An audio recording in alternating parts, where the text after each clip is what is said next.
খালপাড়ের গ্রামে থাকতো মিঠি, ক্লাস 8-এ পড়ে।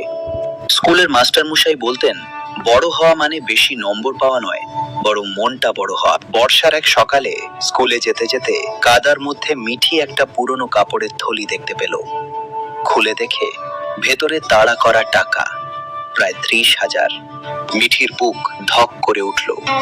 এই টাকায় মায়ের ওষুধ, নতুন ছাতা, হয়তো 1 মাসের চাল সব হয়ে যায়। কিন্তু তার মায়ের কথা মনে পড়ল, পরের জিনিসে হাত দিলে হাত ছোট হয়ে যায়। মিঠি থলিটা সোজা স্কুলে নিয়ে গেল।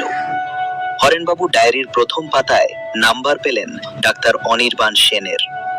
তিনি আগের দিন গ্রামে চক্ষু শিবির করতে এসেছিলেন। দুপুরে ডাক্তারবাবু হন্তদন্ত হয়ে এলেন। টাকাটা শিবিরের ওষুধ কেনার জন্য ছিল। তিনি জিজ্ঞেস করলেন, তুমি তো চাইলে রেখে দিতে পারতে, রাখলে না কেন? মিঠি মাথা নিচু করে বলল, আমার মা বলে যা আমার নয় তা নিলে রাতে ঘুম আসে না। ডাক্তারবাবু হাসলেন, বললেন, চলো তোমার মাকে দেখে আসি। সেদিন বিকেলে তিনি মিঠির মাকে দেখলেন, ওষুধ কিনে দিলেন।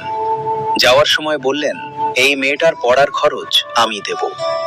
সততার আলো নিভতে দেওয়া যায় না। বছর 5 পরে সেই খালপাড়ের শিবিরে সাদা অ্যাপ্রন পরে রোগী দেখছে মিঠি। সে এখন নার্সিং পড়ছে, ডাক্তার সেনের স্কলারশিপে।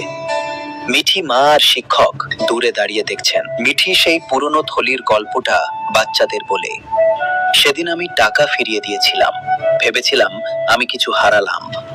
আসলে সেদিনই আমি সবচেয়ে বড় জিনিসটা পেয়েছিলাম, মানুষের বিশ্বাস। সততা কখনো খালি হাতে ফেরায় না।